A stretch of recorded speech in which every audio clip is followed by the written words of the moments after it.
Howdy folks, welcome to the first official review of Michael's Trains. In today's video, we're going to be looking at the brand new for 2022 ScaleTrains HO Union Pacific Modern Steam Excursion Water Tender Set. Let's go ahead and get these things out of the box. It's a really nice package, I gotta say. I love the box art. There's the tenders themselves on the side.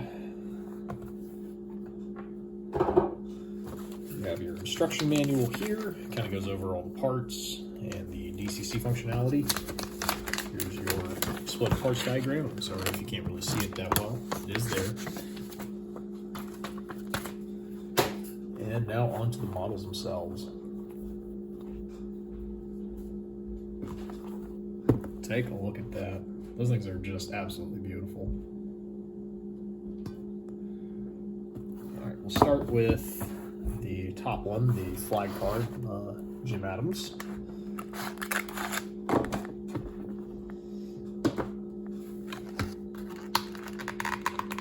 You can see that we also have some extra rotating end caps. The end caps on the trucks actually rotate, which is absolutely fantastic.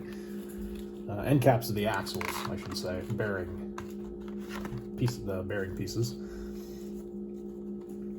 And there is the car. Super well packed, very tight. Hopefully it's not too tight that it's going to rub paint or break details. I mean, I think this is going to be sturdy enough to protect the models. And now for the Joe Jordan. The less exciting car of the two, but still nonetheless very cool.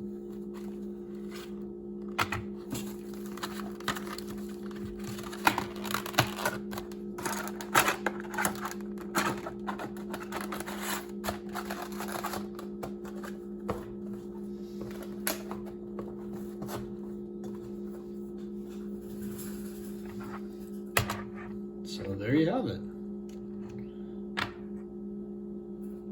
Man, these things are beautiful. So here's a quick history of the two cars. So these 809 and 814 actually started their lives as the tenders behind two of Union Pacific's FEF 1 Series 484 Northerns, respectively engines 809 and 814.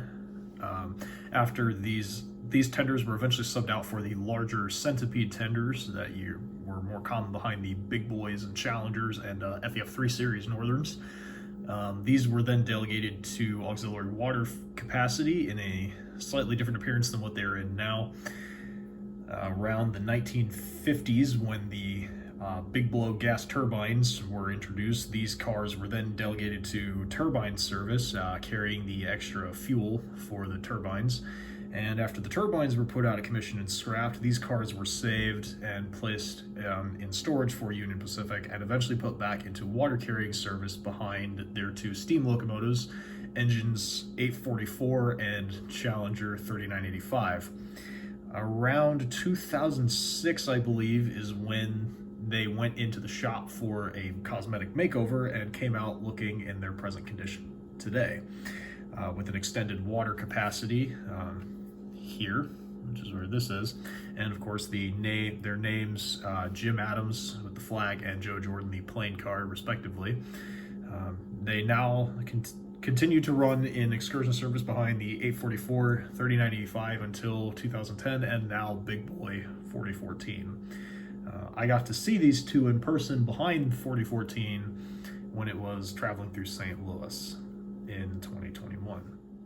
All right, with the history out of the way, let's go ahead and dive into the details. Now, I think how I'm going to do most of my reviews is just go over some of the basic things. I mean, most of you guys probably know a lot of what these are, what these things have, but I'll just point out a few of the things that I recognize and really appreciate about these models, and then a few things that probably could be better. So we'll start with the Jim Adams here, 809. So the first thing that obviously stands out to this one over the Joe Jordan is the American flag plate on the side here. That is sheet metal on the real thing, I believe, but that's really cool. The ScaleTrains took the time to make this and make it look good. It's very, very well made. The plastic is very sturdy on this. Over here up at the front, you can see the water fill gauge. Shows you how the capacity of the tender. You got one of the directional lamps. There's one on the opposite end. I'll flip this car around in a bit and show the back side. You've got all your MU hoses. Might be kind of hard to see because of the shadows, but they are there for sure. You can kind of see the silver ends flexing. The coupler. I know some people don't like ScaleTrains couplers, but I think they're all right. You got your coupler cut bar, ladders, all of the toolboxes, I guess is what these are. Somebody else might know better as to what they would be. Your 2 water hatches, and then you got your handrails here. Now, I will say these handrails are very flimsy, and I'm sure that they're supposed to be flexible because they're made out of plastic. I mean, there really isn't too much metal detail. I think the couplers and wheels are about the only metal bits on this car, which isn't necessarily too bad, but it would be nicer if they had a little more beef to them, because they could get bent out of shape pretty easy. And I think one of them was bent out of shape. I don't remember which one, but I had to coax it back into position. So yeah, it's something to definitely be aware of. That's basically one of my only complaints. The only other complaint that I have is the free rolling capability, and that's the same with both cars, is that they were not very free rolling when I got them in the box, and they're still not, as you can tell. They only are now. They were much better than this. Like, it has some kind of a coast to it. Previously, like, I'd push it and it would just stop. Didn't matter how hard I shoved it. So I did have to oil all the axles, which is a bit of a nuisance, but that's fine. Doesn't bug me too much. At least they perform better now. You can also see all the plumbing detail under here, under the sill, your air reservoirs. I'll go ahead and flip the car over. Yeah, this stuff is all very delicate and fragile, so I gotta be careful. Yeah, you can see that popped out of position right there. I'll have to see if I can fix that later. But yeah, other than that, I mean, looks awesome. Definitely flimsier than I would like personally, but these things are still absolutely beautiful. Like, props to ScaleTrains for doing as good of a job as they did on them. So go ahead and flip it around to the back. Sorry, I bumped the camera stand. So as you can see, the same thing on the back. You've got your water fill gauge, another headlight, more steps, and here's your brake wheel as well. That's about the only difference. I'm sure, well, maybe not. I think there are a couple other things that are different on the Joe Jordan. I wouldn't know personally. I just know that they look almost identical, minus the flag. Somebody could probably point out one of the differences, but I'll let you guys do that in the comments. Okay, so here is number 814, the Joe Jordan. And like I said, personally, I don't see too many detail differences between the Jim Adams and this car. They're almost identical. Again, there probably are some minor detail differences, but I don't have the eye for that. At least on these, I haven't paid too much attention to these cars. I could tell you exactly what's wrong with my MTH Big Boy, but not these. But honestly, these look so good that it's hard to complain, even if they are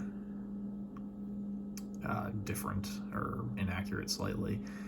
Same stuff, coupler cut bar, nice steps, the rotating end caps, headlights, or directional lights, I guess, your very flimsy grab irons. And I believe this one, yeah, this one seems to have slightly better rolling capabilities than the Jim Adams, but it's not too different. Yeah, it's almost the same car. I'm not going to go into too much detail on this. Go ahead and flip it around here. There's the other side. I don't know what the front and back is on this. I'm assuming that that's the front of the car. The flat end and the rounded end is the back, because I would guess that that's what it looks like on the actual engine when these were steam locomotive tenders. But yeah, absolutely gorgeous set. I'm super happy I got my hands on one. So final thoughts. I really don't have too many complaints about this. Basically, like I said, the only thing is the flimsiness of some of the details, and the free rolling capability out of the box wasn't great. But other than that, I have nothing but positive to say about these. They are absolutely beautiful. ScaleTrains knocked them out of the park. It's awesome that we've got somebody that's willing to actually make the Joe Jordan and Jim Adams in HO scale for Union Pacific steam modelers like myself. Excellent detailing. The paint is immaculate. It's awesome that they have the rotating bearings on the axles. They're just all around fantastic. And if you want a set of these, I highly recommend picking one up. I would definitely hurry. They are going out of stock at ScaleTrains. I paid $159.99 for these. The MSRP is around $199.99, so you get a $40 discount if you buy directly from ScaleTrains, and you get free shipping and free tax, I think. At least I don't think they charge tax. But yeah, it was $160 out the door for these directly from ScaleTrains. Pre-ordered them back in February, and they arrived only yesterday, I believe, April 18th. So if you want a set of these, if you model Union Pacific Steam like myself, I would highly recommend getting them. They are absolutely spectacular. So unfortunately, I don't have a layout to run these on, but I will post a run-by shot of these behind my MTH Big Boy. And hopefully I'll be getting around to doing a video of the Big Boy soon on the layout with these two in tow. So we'll leave it at that. Thank you guys for watching. Let me know how I did. I'm definitely open to improvements, and I will see you next time.